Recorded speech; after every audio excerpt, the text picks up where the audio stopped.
So this past October, I don't know if you knew this or not, but it was kind of a record low for October box office. Nobody showed up. This past weekend was really, really bad. Look at this. Regretting You pulled in 8.1 million. Black Phone 2 pulled in 8 million. Not a big weekend. And a lot of people are freaking out about this one. I think the reason nobody went to the theaters this past weekend is pretty obvious. You had a crazy World Series final with like 11 innings. It's crazy.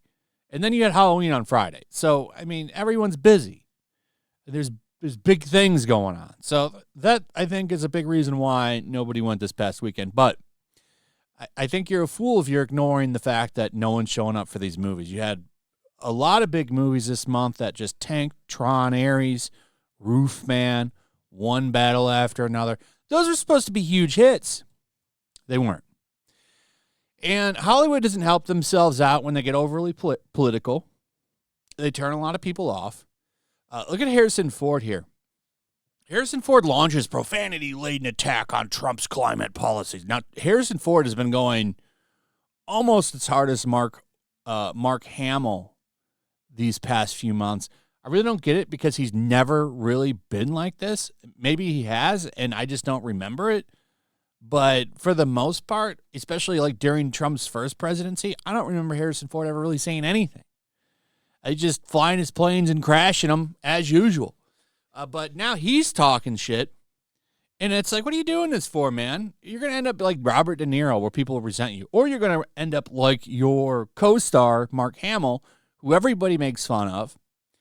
There's a really funny meme where it shows all of the actors who are still, like, all the Star Wars actors in a picture, and it shows those that have passed away as Force ghosts. And inside Mark's head, they have his brain.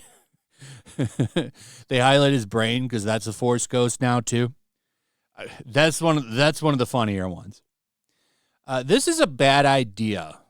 I don't think it's good for actors to get involved in politics because, number one, nobody gives a shit. Nobody listens. The only people that are listening are the ones that are on your side in the divide. Then you potentially turn off customers on the other side. And Hollywood needs as many people as possible to go to these movies. One of them, who used to be really outspoken, seems to have realized that. And that would be Jennifer Lawrence, who has a movie coming out. So as a movie comes out, you begin to do press tours. And she's doing an interview with The Interview. It's a New York Times outlet, I believe. And she talks to this woman and says, I kind of regret shooting my mouth off all the time. I don't think anybody listened to me. I didn't make a difference. And all I did was hurt the movies that I was a part of. And she says, here's the quote, celebrities don't make a difference on who people vote for. That's 100% true. She says that criticizing Trump just fuels fire to something that's already ripping the country apart, which is true. Nobody wants to hear Mark Ruffalo, for example, one of the biggest turds in Hollywood, complete moron, a complete idiot. He is a hollow shell, and he runs his mouth all the time, sucking Democrat dick. He's sucking them off all the time. And I think all that does is turn people off to Marvel movies. I do. I think him being in Spider-Man, what's it called? Brand New Day. I think that's a mistake. Like, I am a huge Spider-Man fan. Have almost every issue of Amazing Spider-Man. Been reading that run since I was a kid. Love Spider-Man. As most people do. He's like the most popular superhero comic book character in existence next to Batman. So, yeah, I'm nobody special in that. But I think like him being a part of that movie, I'm going to be honest, personally, I really don't know if I even want to see it because I'm so sick of his face. Now, the Punisher being in it, that sounds great. I don't understand the need to have the Hulk in it, but whatever. Mark Ruffalo's going to be in that movie. Will that affect the box office? I don't know. It's tough to say. I never thought Marvel movies would be in the position they are in, to be honest, but here we are. I mean, so many bad movies, like one after another. Take Pedro Pascal and the stupid shit he says. I do wonder if that hurt the Fantastic Four box office. Did it? Did it not? I don't know. I'll tell you what, there's probably some people that didn't go see that movie. In fact, we know that some people didn't. A lot of people didn't go see that movie. But anyway, let's listen to what she had to say. It's right at the end of the interview, and it's funny that they use that as the title for their YouTube video. The YouTube video itself is Jennifer Lawrence regrets everything she's ever said. Maybe she does. Let's listen. And it's a good idea. It's not a bad idea. What do you mean? A revolution. You have been politically outspoken. She's talking about one battle after another there, and she likes it. And keep in mind, she is very left. I think she's just a little wiser now and saying, hey, maybe I should just sell movies. And if I'm going to say something, I'll let the movie do it. I think that's fair. In the past, in the first Trump administration, you had a lot to say. Which is true. I'm curious how you feel about talking out now. I don't really know if I should. I think like the first Trump administration was. I'm going to rewind that back a little bit, but keep on what she said there. She said, I don't think that I should. I shouldn't speak out. She's going to get canceled for this probably. Well, they'll try, but you should be speaking out. No. All she's doing is hurting her projects by doing that. It's stupid. The first Trump administration was so wild, and just how can we let this stand? Like, I felt like I was running around like a chicken with my head cut off. But as we've learned, election after election, celebrities do not make a difference whatsoever on who people vote for. Thank you for finally realizing that. These influencers don't really change anybody's mind. They don't. They haven't really been able to do that in a long time, especially in today's current age. The age of the movie star is dead. And you can really see that in a lot of the box office receipts. Look at one battle after another. Huge names in that movie. Did not move the needle at all. Nobody went and watched that movie. Huge flop. Will not make its money back. The age of the movie star is dead. There was a time when you could put a bunch of big names in a movie, it would sail to the stars. Not anymore. All you do when you speak out like you do, like Jennifer Lawrence did, is piss people off. That's all you accomplish. You don't accomplish anything. You coming out like Robert De Niro, right? Think about how that man has ruined his legacy. All he's ever do, anytime you ever hear Robert De Niro talk, I want to fight. If I ever see Trump, I'm going to punch him in the face. First off, 80-something-year-old Robert De Niro, any punch you land, man, I don't know if it's going to hurt anybody. You look like you live a very sedentary life now. You don't move, I don't think. So I really don't think your punches are going to have much weight behind them. It's a joke. You probably throw your back out punching a bag once. And so then what am I doing? I'm just sharing my opinion on something that's going to just add fuel to a fire that's ripping the country apart. I mean, we are so... Which is what it does. All it does is rip the country apart. At least she seems to care about that. A lot of these actors don't give a shit. Like, look at Jimmy Kimmel, that sellout piece of shit. No ratings. Nobody's watching his show. That dude gets up there just like he did with Kirk and trying to get everybody riled up when he got pulled off the air. That guy is a great example of putting fuel on the fire. Now, thankfully, nobody listens to him. So, if anything, it's like the lighter fluid inside a lighter. It's not a gas can. It's just a little bit. Divided.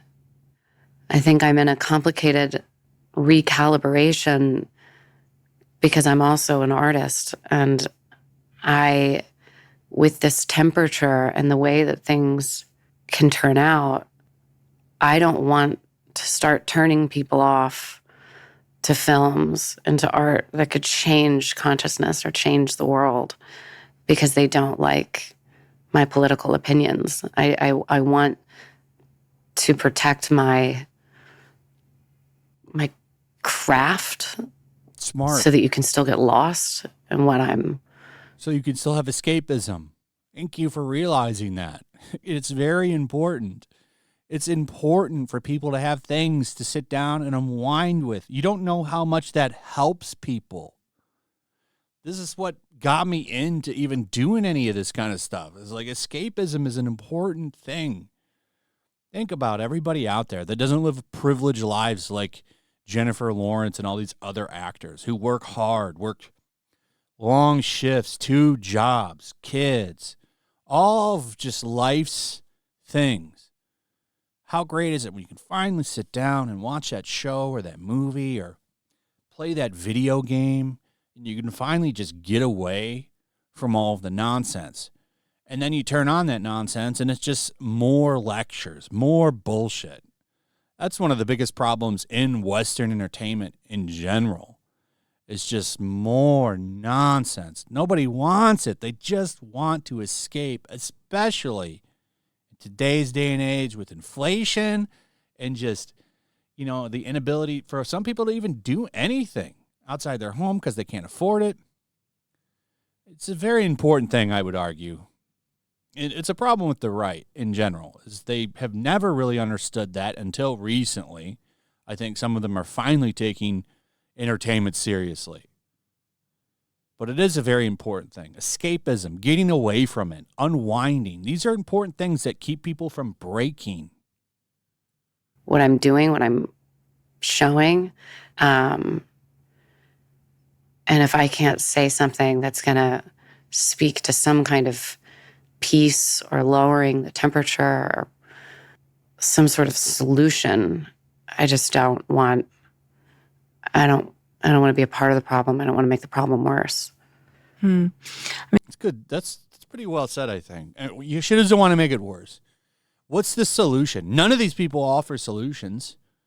Their solution now is to fight and attack people. There's no solution to anything. It's my way or the highway. I saw you at a press conference recently when you were speaking about Gaza point to our elected officials as the people who need to be responsible for answering those questions and not putting that on actors and other celebrities to sort of take a stand. Yeah, just like if it's like looking at a chess. She's going to get shit for that. I'm surprised that didn't that didn't go more viral. But she's right. Who wants to hear from an actor on any of this shit? None of them know what they're talking about. Sport, you just watch. Most of them went to like theater school. They didn't learn any kind of political strategy, political science, nothing. They learned how to write scripts and audition for shows. They're not qualified to speak on anything, but they do constantly. Watch these actors' faces who have had incredible careers and done amazing things and made incredible contributions. Like Robert De Niro. That all of a sudden one half of the internet or one half of the country just can't stand anymore. They don't want to see their face anymore because of blah, blah, blah, blah, blah. And I get so upset for those people and those actors, and it just feels so wrong. But they do it themselves. There's a lot of actors like Mark Hamill. I used to love Mark Hamill because I used to love Star Wars, but I really don't like him anymore. And it's the same with a lot of Robert De Niro, man. I was a huge fan of him. He's been in some of the greatest movies ever made. Godfather 2, Goodfellas, Raging Bull, Taxi Driver. I can't stand looking at his face anymore because he's so damn insane. So I don't know. I try to express myself and my politics through my work. I made a documentary called Bread and Roses about the Taliban retakeover in Afghanistan, and Zorofsky versus Texas about the abortion ban. pretty much a lot of my movies coming up from my production company are expressions of the political landscape. That's how I feel like I can be helpful. That's how I feel like I can. Let the work do the talking. I'm okay with that. Sitting here doing interviews where you're saying like, I'm gonna fight Trump. That doesn't do shit. All you do is turn people off. But at least to the people looking for that kind of a documentary, that's fine. I don't think, and if there's, I would assume, more qualified people. She's just funding it. So whatever. I think actors need to just shut up and dance and do their jobs and provide relief for people looking for it through entertainment, no matter who they are. But a lot of them have been pretty clear they don't want you. In fact, they want you dead. She seems to have grown up a little bit. Probably has to do with the fact that she took some time off and raised her kids with her husband. And now she's back. She hasn't really been acting that much. I know she's done some stuff. And to be fair, she says some pretty dumb stuff. Like, what was it? Not that long ago, she was calling herself the first action star woman. Some shit. Clearly, despite maybe she's a very nice person, I don't know. I've never met her. Not equipped to talk about politics. And I don't think there's anything wrong with that. At least now she finally realizes that, right? And she's just gonna do her job and stop trying to rip people apart with no solution. So, if people are willing to change and grow, I'm willing to let things be. So good for her. Good for her and being one of the only people that will come out and say, maybe we should stop. However, keep in mind, a lot of people that do that get attacked. So I wonder if she's going to get attacked over this now. Anyway, we'll see. Let me know what you guys think about all this in the comments. Also, if you would, please like, subscribe, share the video. Make sure you're still subscribed, hit that notification bell, and we'll see you on the next one. Peace.